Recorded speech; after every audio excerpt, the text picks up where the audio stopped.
Acknowledge me. Leveled by Marvin Constant, the redshirt freshman out of Tuscaloosa. Oh, they go by now. Let him know he don't want to die. 65 yards as the ball was thrown away from the line of scrimmage. Gerald Dixon. Hey, you forgot to see my book. And you proper. Yes, sir. They gonna find out the Bama Standard is coming right to you here on a Saturday. Folks, you know what to do. Go ahead, hit that like and subscribe button. We need you in the comment section down below because, trust me, we've got a lot to talk about, and it's going to require some feedback, which I know, Bama Nation, you're not short of providing.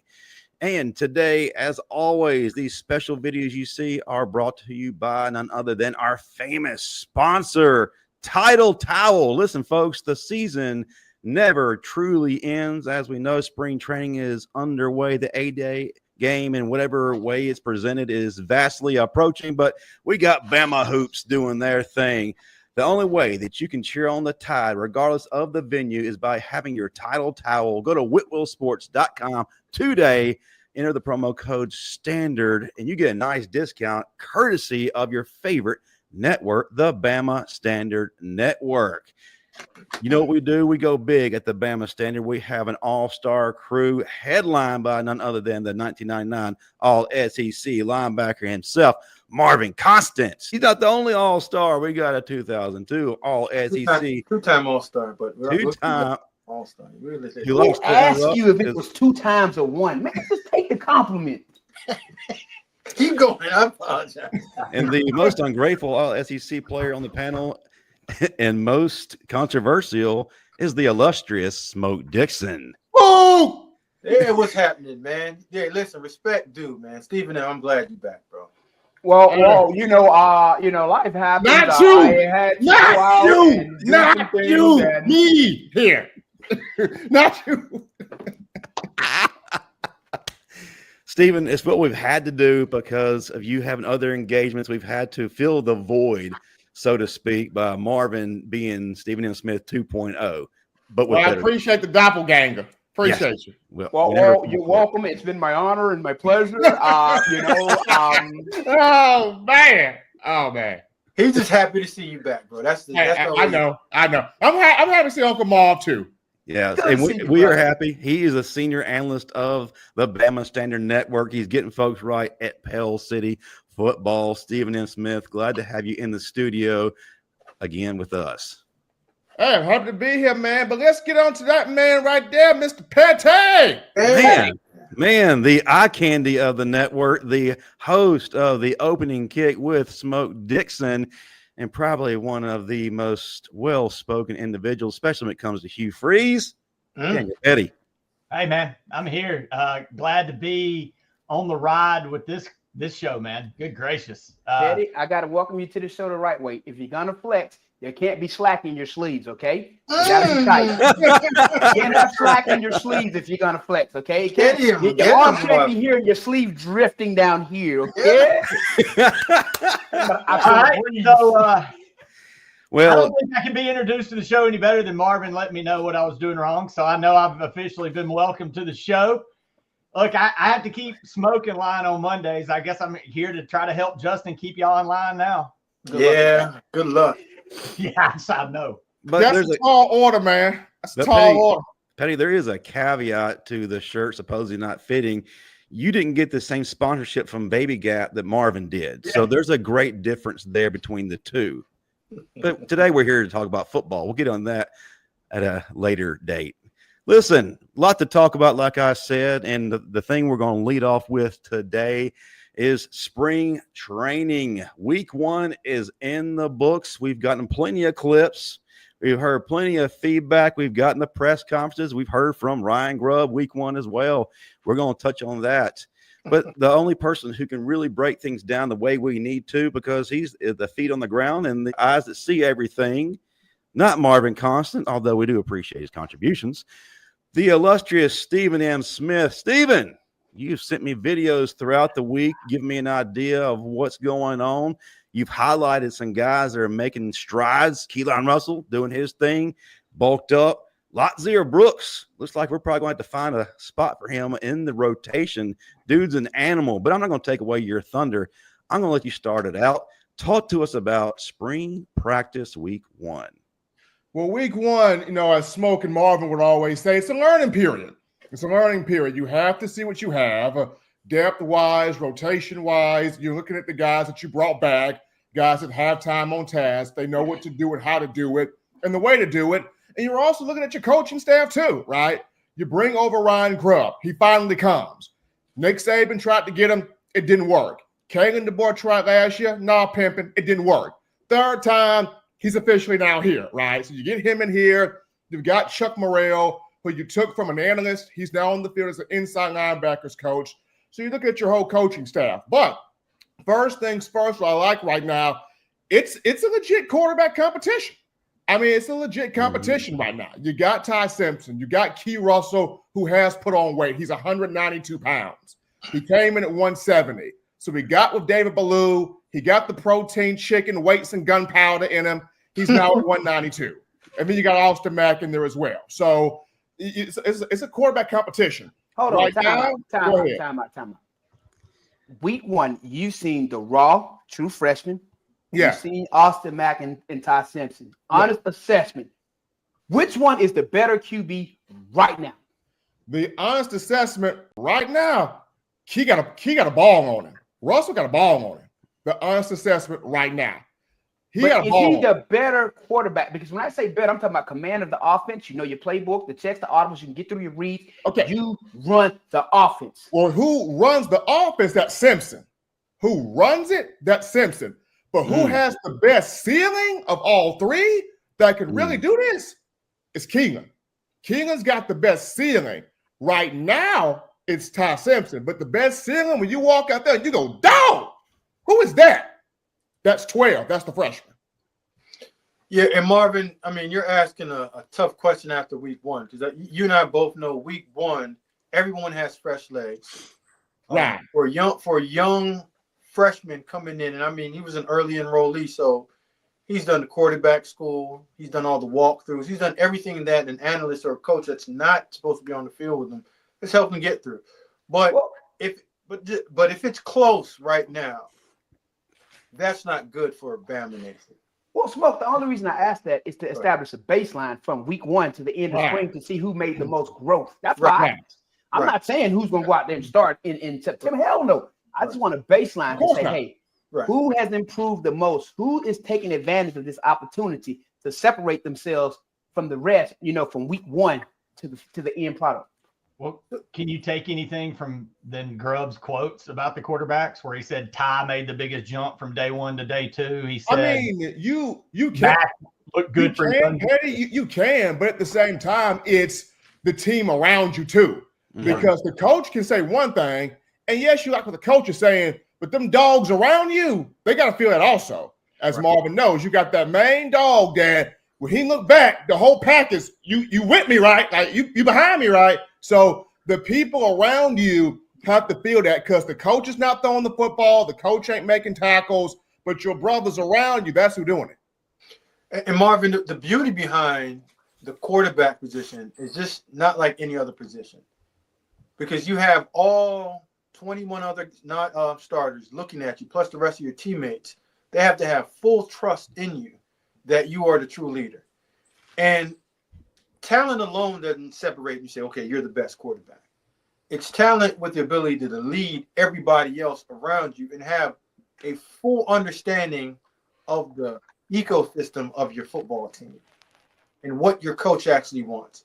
And for me, it's hard for a freshman right now to be able to have all of that put together and make it work in week 1. And if it's close in week 1, hold on. If it's close in week 1 and we haven't found, that means really the freshman is probably going to start. If it's that close right now. And it shouldn't be. And if you notice when I said in my assessment, command of the offense, control, right, because again, that's a very important factor in deciding who we're gonna go with. So again, I just wanted to baseline it so we can see from week 1 to that final, whatever they decide to do, water balloon toss, egg drop. Well, I don't know what the hell they're gonna do, but this is not 8th grade science, sir. Stephen M is fired up, but I mean, you can't. So Stephen M. So from day 1 to day 2, we heard Ty made a jump, and then throughout the week we heard more of the young guy Russell coming in and making plays, and then we see clips of balls being thrown, but it's a lot not to put into seeing a couple of catches and a couple of throws, because it goes further than just a couple of throws and a couple of catches. Who's had the best command of that offense from your point of view? Who's had the best command from my point of view has been Ty Simpson. Good. He has the best command because there's been a lot these past couple of days of practice. They're taking the ball from under center again, Smoke. It's not just shotgun anymore. Yes. They're lining up under center. They're executing handoffs now to the running backs from under center.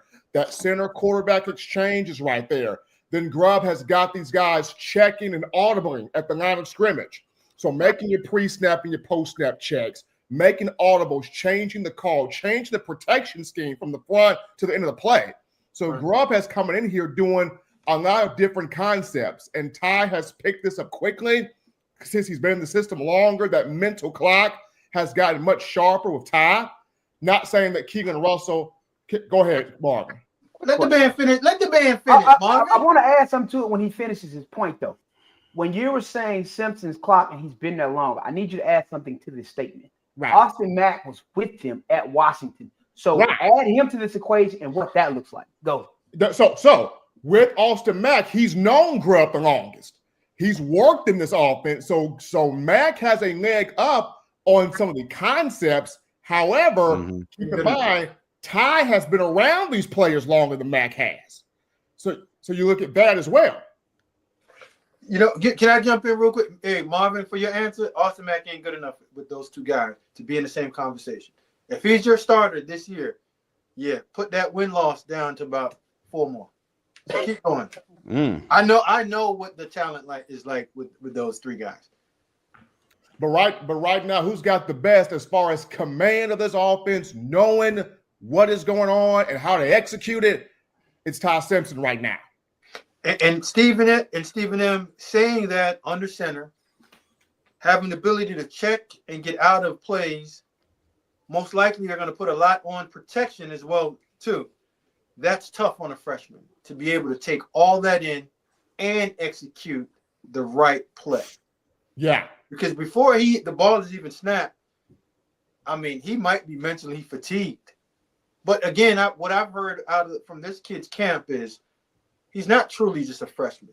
He is light years ahead of a lot of young people that's come in at the University of Alabama, mental capacity-wise, that can process and do a lot of things at the quarterback position. Before Pettey goes, if you look at these guys now, I mean, you're taking so many reps, not just in Little League football, but you go to all of these camps. You go to the Rivals camp, the Under Armour camp, the Elite 11 camp. You're taking so many, not just physical reps, but mental reps, competitive reps at all of these venues that by the time you get to college, you pretty much nearly have a PhD of what you're trying to do. You just now get to college and you're looking to build off of that PhD. So Key's had a lot of reps. The main concern with Key was, could he start filling out the body? That was the main concern when he came in. Could he get with Baloo? Because he was only soaking wet 170 pounds. So that was the concern. He got with Baloo, and Baloo got him on the squat regiment, as Justin's known for, got him on the bench press regiment. He got with the nutritionist. She got him going on the diet.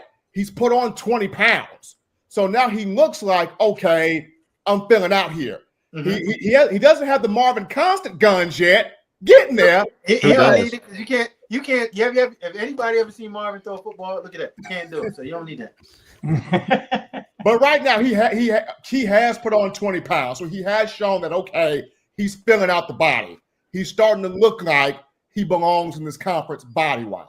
You mentioned under center several times. Is this something that you see that they're just adding a package under center? Is there a philosophical change in the offense coming with Grubb? There's a philosophical change, Pettey. They're gonna run this ball. They're gonna run this ball. People look at Grubb as he's just a passing guy. But if you look at it, at Washington, he had a 1,100-yard back in Dylan Johnson. If you look at Fresno State, he had 2 running backs that popped up 700-plus yards rushing. If you go back to Sioux Falls, where he and DeBoer won 3 NAIA championships, that's 06, 07, 09, they did pop out a 1,000-yard rusher in each of those 3 seasons. So Grubb is not allergic to running the football. Let's just say that right there. That's the reason why Coach Kaplovich, he's trying to really develop this depth here of these offensive linemen, because he knows Grubb's going to pound this rock. And also what can help a run game is also now what's going to help the pass game is a physical run game. So now you can get play action pass. And that's when you start getting your deep shots down the field. And when you have a young quarterback, and when I say young, that's not necessarily meaning in age or classification, but time on task. Like Ty Simpson's still a young quarterback, just because he hasn't played a lot of reps. So if you can run the ball effectively, take the ball out of his hands for the most part, give him easy throws to make, and then allow him to be a functional play action passer and take deep shots for explosive plays, that's how you truly build confidence and take the air out of the ball, time off the clock, and try to get wins that way. Steven, I got to ask a question as far as how Ty is starting to emerge and take that next step. Throw out the statement that he's waited his turn. He's committed to the process. All well and good, and that looks good on him, especially in an age where that doesn't happen. What would you say would be the biggest reason Ty is able to elevate now as opposed to recent years when he was waiting his turn under Milroe? Do you feel like that maybe Ty is free to finally be himself? He doesn't have the shackles on him. He's able to come into this situation knowing that essentially the job is his to lose, and this offense is meant for him, and he can truly take command and I let the team look like it's supposed to look like. What would you say outside of on the field is giving Ty the biggest advantage going in? Ty wants to win, man. And I heard from a source that's very close to the situation. Ty Simpson said, before I leave here, I'm winning a national championship as the guy. And he said it full chest out. Ty wants this. And you look at this. Y'all look at this 2022 recruiting class that Ty Simpson came in. Only 3 people remain from this class on the roster. That's Ty, Jam Miller, and Danny Lewis. Everybody else pieced out. Those are the only 3 left. Ty's trying to do this for the class he came in here with. You remember, prior to Saban's retirement, nobody left that program with at least 1 national championship. It was always you could at least win 1 every recruiting class. Right now, there was 1 recruiting class that left Alabama without a national championship ring. That's the 2021 class that had Dallas Turner in there, QB killer, that had Kool-Aid McKinstry, that had Terrion Arnold, J.C. Latham, all dudes, but they have no championship to show for it. Jalen Milroe also in that class. The 2022 class is the class that has to get that back right with winning championships on the national level. Ty Simpson gets this. Hell, there's only 3 of them left here. What do you mean? There's only 3 left. There's only 3 left. So Ty understands. Are they playing football or 3-on-3 basketball? So Stephen M., just to kind of wrap this segment up about spring football, next week, week 2. What has Coach Grubb said on the offensive side? And we can't forget that defensive side with Coach Warmack as well too. What is the next phase, and what are they trying to get to week 2 that they've learned in week 1? Well, week 2 is going to be a building block of, okay, who can run this faster now? We've got some install in, but who can run this faster? Offensively, it's running the plays faster, getting your blocking faster, hitting the hole faster as a running back. Who can separate more as a wide receiver, right? Getting open. You know your Ryan Williams, your Jeremy Bernards. Who's that third dog? Who can show me I'm that third monster? Look for me. From the defensive perspective, week 2, my guy Marvin, who's the closer, right? Who's taking that quarterback's head off? Who's growing as that closer? Who's growing in the cornerback room? Your guy Smoke, Deshaun Lee, is showing that 6'4" length. Like whoever threw a pass in practice, they barely got it over Deshaun Lee's right arm. He's got length on him. So who's continuing to grow with him? Bray Hubbard's having a good spring, but right with him is Zay Mincy. Zay continue to stack because Keon Sabb is out this spring. So this is a good opportunity for a guy like Zay Mincy, who started to pop the back half of last season, to build some confidence. You know, since you said confidence, there's a couple of things that I've been reading, and Pettey's going to pull it up in a second, that I've heard on and on again about the standard about Alabama, and that was Saban era. And one thing that I learned from when Coach Fran came in and when Coach Saban was there, those are two of the coaches that had pretty good success. I mean, no one's ever going to top what Coach Saban did, but Fran came in, but Fran always wanted to do it Fran's way and remove away from like the Bama way. And the more I hear the comments about, you know, we're going to get back to the standard of Alabama, I just hope that this post-Saban era start doing things in their standard. Like, set your own standard and move in that direction, and don't live off of what Saban's class did of saying, hey, you know, every class that Saban had won a national championship, but that's them.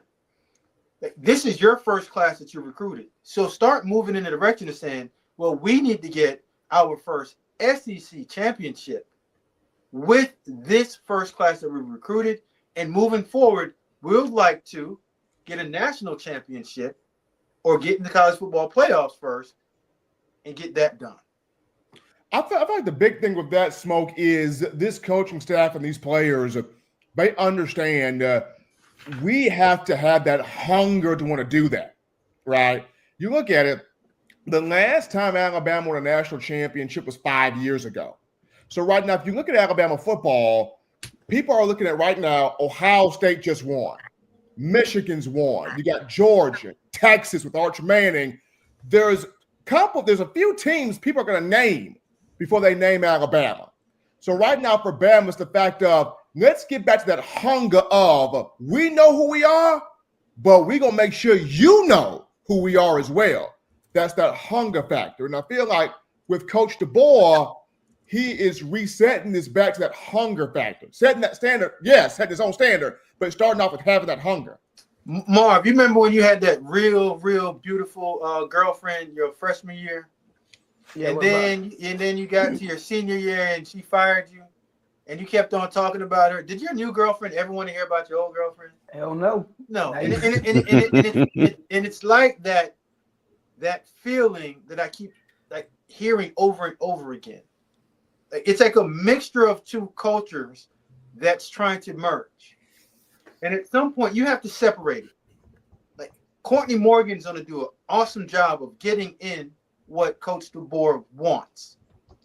Like, Nick Saban's removing himself to ESPN. Right. His statue's out there for you to walk past, but it's time for you to get your own.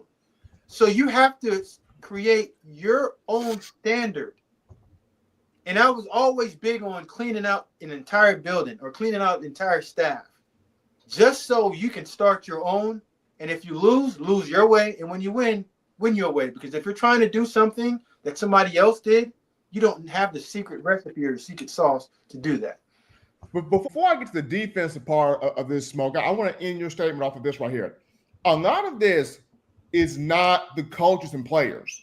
A lot of this is that 10% of the fan base. Not the 90% that understand that. I get what you're saying, Smoke. It's the other 10%, or as I like to call them, the trust fund baby Saban romantics. They are the trust fund baby Saban romantics, to where if it ain't how Saban did it, it doesn't need to be done. People need to realize Saban's first year wasn't glamorous. The man lost to La Monroe. Saban's second year, he lost 2 games. He lost to Tebow.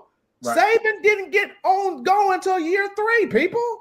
It wasn't like Saban came in and did the Cat Williams pimp walk on stage and won a neck. No, it took Saban 3 years. It took him 3 years, people. So for Kalen DeBoer, he knows what he has to do. He's made the changes he needs to make. So right now it's about, okay, We got through week 1 of spring ball. Week 2, let's focus on who's doing it faster, who's getting a bit more acclimated, who's getting a bit more comfortable. Let's focus on that right now. As Smokey mentioned, Saban is at ESPN. This is Kalen DeBoer. You ride behind this man. Right. It's just like when Marvin forced that other guy to transfer out. Marvin said, "You're riding behind me." We never even mentioned that guy's name anymore. Man, listen, it's crazy. We have talked about him here recently, and all of a sudden on my Facebook friend suggestions list, Travis Carroll is the first one that pops up. I'm tempted to reach out to him. You should. Shout out to T. Carroll. Again, in the defense, though, the one coach I am excited about because all of these kids now are his kids. He recruited Freddie Roach. Got the dudes this year. And before you even go ahead, Pettey, and read that one quote from Tim King. Getting back to keeping business, not necessarily too many extracurricular things, but the work is the work. You got to do it, Tim King. And Marvin, you a guy that understands how to unpack comments like this in your own eloquent way. What the hell is this young man trying to tell us? Stop the bullshit. No more lank. Listen, we're here to play football. That means we got to get back to working out. We have to get back to holding each other accountable. We got to get back to understanding that we have each other's back. And that is a process of us building together internally inside that building, working out, running through the summer heat, the torture, all that. Because, again, until you build those bonds, it ain't going to happen. And how do you build that bond? By putting in the damn work. Not selling T-shirts with Lank on it. Not out here selling popcorn. Not out here with a damn ice cream truck in the parking lot. No. There's only one way to get back to town. Is to put in the damn work. Hands down. And so, speaking of putting in that work, now we go to this defensive line that Freddie's got the dudes. Number one, Jordan Renard, who changed his number from 90 to 11. That boy looked like a grown man now. Jordan Renard him and James Smith look different. Both of them. Him and James Smith. Who let him go from 90 to 11? Why do big dudes always want small numbers? I don't know why, Marvin. It's the culture of these kids now. So Marvin, I'm going to throw a flag on that, right? Here's my flag, all right? Throw a flag. All right, big dudes, okay? This is Big Smoke talking, big nephew, big uncle. Listen, bro. Offense and defensive linemen are nasty, dirty, stinking dudes. And that's the way that you guys play. Stop trying to be pretty and cute, man, because that changes your mentality and the way that you attack the game. I don't want to see big off defensive linemen with single digits. That ain't a good look. Knock it off. Smoke that 11 gonna look like two toothpicks on his chest. Man, come on. Wide as hell with two ones sitting right. Come on. Knock it off. Now, hold on now, D-line coach. I know you about to get upset, D-line coach. And that's you, Stephen M. That's you. D-line. Okay. Now, Marvin, the only way that's acceptable for a big dude to be in one of those numbers, say if you came in and you were a linebacker, and we've seen a couple of these dudes eat your way in to a defensive lineman, that works. But if you came in being a big dude, listen, the 90s over there, the 80s over there, the 70s over there, go get those. Smoke, even if they eat their way into a D lineman, you trying to get this 80 or this 90 over here. And that's it. Listen, I don't like cute up front in front of me. You know what I'm saying? We ain't here to be cute. You here to be nasty, physical, downright damn dirty. You can't be dirty as a defensive lineman in a single digit looking like a damn wide receiver trying to be. Not hell. 80s and 90s. I see what y'all saying. Yeah. Do not get me wrong. I hear exactly what you said. Now, over here in high school, they ain't wearing no 10s and 15s. We got our guys in there. Hey, and Marvin, you can't be cute and clean when your hand's in the dirt. Exactly. Listen, man. Your hand is in the dirt from the beginning of the play. Let's look at the visual of it all. Them dudes are big. Them numbers are small. When it looks like your body has 8 your number, that's not a good thing. That's why they put 5'5" or 8'8" When you have a 1 or a 0, Jaheim Otis, it looks like your body has ate your number. Knock it off. They call them hogs for a reason. To be nasty and dirty. Nasty and dirty ain't a number 1 or number 2 or number 3. Nasty and dirty is 70s, 80s, 90s. And take notice, the man that we just featured who made a comment is still wearing the old school number 96. So he's got the mindset. Yeah. And when Tim Keenan speaks, I know our fans are going to give pushback. We've heard it all before. Listen, Tim Keenan is not a guy who says things just to say things. He's not about Sunday school answers. He's definitely not a pick-me girl to get attention. When he says something, that means he's standing on business. He's putting in the work. He is tired of the BS, as Smoke said. No more Lank. We're done. We're moving to a new era. I just know, hey, listen, them boys are coming after y'all. Keep on talking about no more Lank. It ain't me. As Marvin, as Pettey, me and Stephen M, we're on the good side, and Justin with the bad group too. Talking about no Lank. Send me all the Lank gear you want, because I ain't never gonna wear it no way. But anyway, he's gonna have it on his Etsy. I'll send it to El Salvador somewhere so they can go wear it down there. You know? But to finish the comment on the defensive line, Freddie's got guys. But I think the one move that was the most unselfish that no one's talking about, Jamarian Latham moved to linebacker. And what that has done, it's opened Keon Keeley. Keon Keeley is about to now get his time. Okay. He's going to get his time. So you're going to have Keon Keeley as an outside defensive end along with LT Overton, which all LT Overton has to do is finish plays in the backfield, and he'll be a first-round pick next year. Could have been a first-round pick this year if he would have just finished on some sacks and some tackles for loss in the backfield. He didn't finish a couple of those. Few of those. Well, Keon Keeley is a name that's been around, and we've heard about this guy. Yeah. So what's changed from the last game against Michigan to the first practice of spring for any of Bama fans to say, you know what, this guy's arrived? What's changed here is that week of bowl prep for Michigan, that week right there, everything in terms of not just Freddie, but Kane Womack has clicked in for Keeley. People forget this.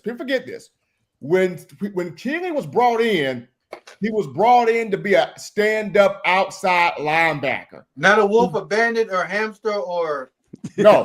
He was brought in. He was brought in to be a jack linebacker. 3-4 Saban scheme. Jack. Will Anderson played. Stand-up linebacker. That's what he was brought in to be. So when you move Saban out and you bring in Kane Womack with all these different terms and word jargon and word salad, now Keon's like, okay, what am I? So now, go ahead. A hamster. He might be a raccoon. I don't know. Time for just one more thing. Steven, this is all I'm going to say to you. Okay. This happened probably 4 or 5 years ago. Ben Davis, Ben has arrived. Look, Ben Davis. Don't do it to him, Marvin. Don't do it to him. No. One name. Ben Played Davis his career. will be the number 1 guy this year. He's going to dominate. Look. So I don't need another Ben Davis moment because you sold the hell out of Ben Davis. Look, and when Marvin.